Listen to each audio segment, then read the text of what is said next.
তুরস্কের মতো এরকমের জঘন্য রাষ্ট্র ব্যবস্থা চলছিল।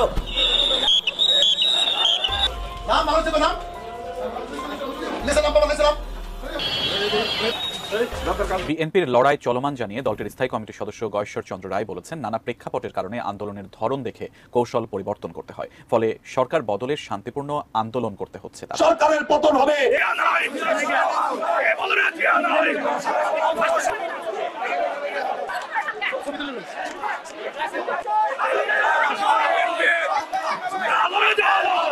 দ্বাদশ সংসদ বাতিলের দাবিতে সারা দেশে কালো পতাকা মিছিল করেছে বিএনপি ও সমমনা দলগুলো। রাজধানীতে কর্মসূচি পালনকালে উত্তরা থেকে বিএনপির স্থায়ী কমিটির সদস্য ডক্টর আব্দুল মঈন খানকে আটক করা হলেও পরে ছেড়ে দেওয়া হয়। নেতারা অভিযোগ করেন, শান্তিপূর্ণ আন্দোলনে সরকার বাধা দিচ্ছে। আর আজাদ দেখেছেন রাজনীতি যারা করে কাউয়া কাদের যদি নির্বাচন হতো রাস্তায় এখন কাকা করত। স্বরাষ্ট্রমন্ত্রী আসাদুজ্জামান খান কামাল পুলিশের প্রটোকল না করে রাস্তায় ঘোরা লাগতো। সুপ্রিয় দর্শক শ্রোতা, এই মুহূর্তে হাজির হলাম আবারও বাংলাদেশের সকল আপডেট নিউজ নিয়ে। দর্শক শ্রোতা কালো পতাকা মিছিল করেছেন বিএনপি নেতাকর্মীরা, আর সেখানে পুলিশ ও বিএনপির ভিতরে রণক্ষেত্র শুরু হয়েছে। দর্শক, বিএনপি নেতাকর্মীরা বলছেন আওয়ামী লীগের সবচেয়ে বড় দালাল হচ্ছে পুলিশ, আর সেই পুলিশ দিয়ে ক্ষমতায় টিকে থাকতে পারবে না হাসিনা। বর্তমান সংসদে কোনো বৈধতা নেই, বাংলাদেশের সংসদ হচ্ছে একটি অবৈধ সংসদ, যা বললেন গয়েশ্বর রায়। জনসভায় ওবায়দুল কাদেরকে কাউয়া কাদের বলে কঠিন হুঁশিয়ারি দিলেন বিপিনুর। আওয়ামী লীগের ক্ষমতা থেকে নামলে দলের কোনো অস্তিত্ব থাকবে না, একই বললেন জুনায়েদ সাকি। দর্শক শ্রোতা, রীতিমতো আজকের এই ভিডিওতে চাঞ্চল্যকর কিছু তথ্য রয়েছে।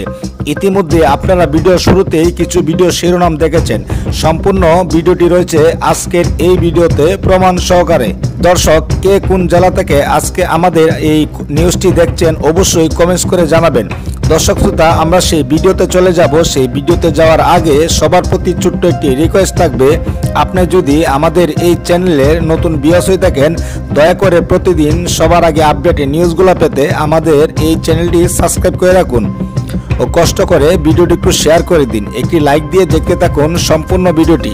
দর্শক, বাংলাদেশের সমস্ত আপডেট নিউজ নিয়ে আজকে আমাদের এই আয়োজন, অবশ্যই না টেনে সম্পূর্ণ ভিডিওটি দেখুন। আরো খবর জানতে আমাদের ইউটিউব চ্যানেলে সাবস্ক্রাইব করুন এবং বেল বাটনে ক্লিক করে অ্যাক্টিভ থাকুন।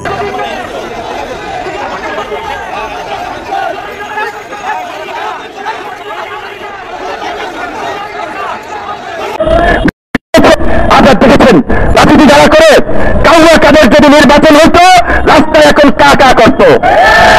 স্বরাষ্ট্রমন্ত্রী আসাদুজ্জামান খান কামাল পুলিশের প্রটোকল না করে রাস্তায় ঘোরা লাগতো যদি জনগণ ভোট দিতে পারত।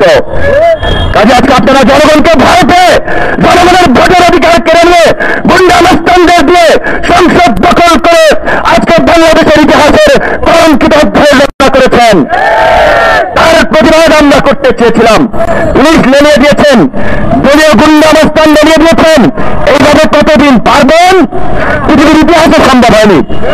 আমার কথা পরিষ্কার বন্ধুগণ, আজকে পুলিশকে বাধ্য করছে অনৈতিক কাজে, অসাংবিধানিক কাজে, বেআইনি কাজে।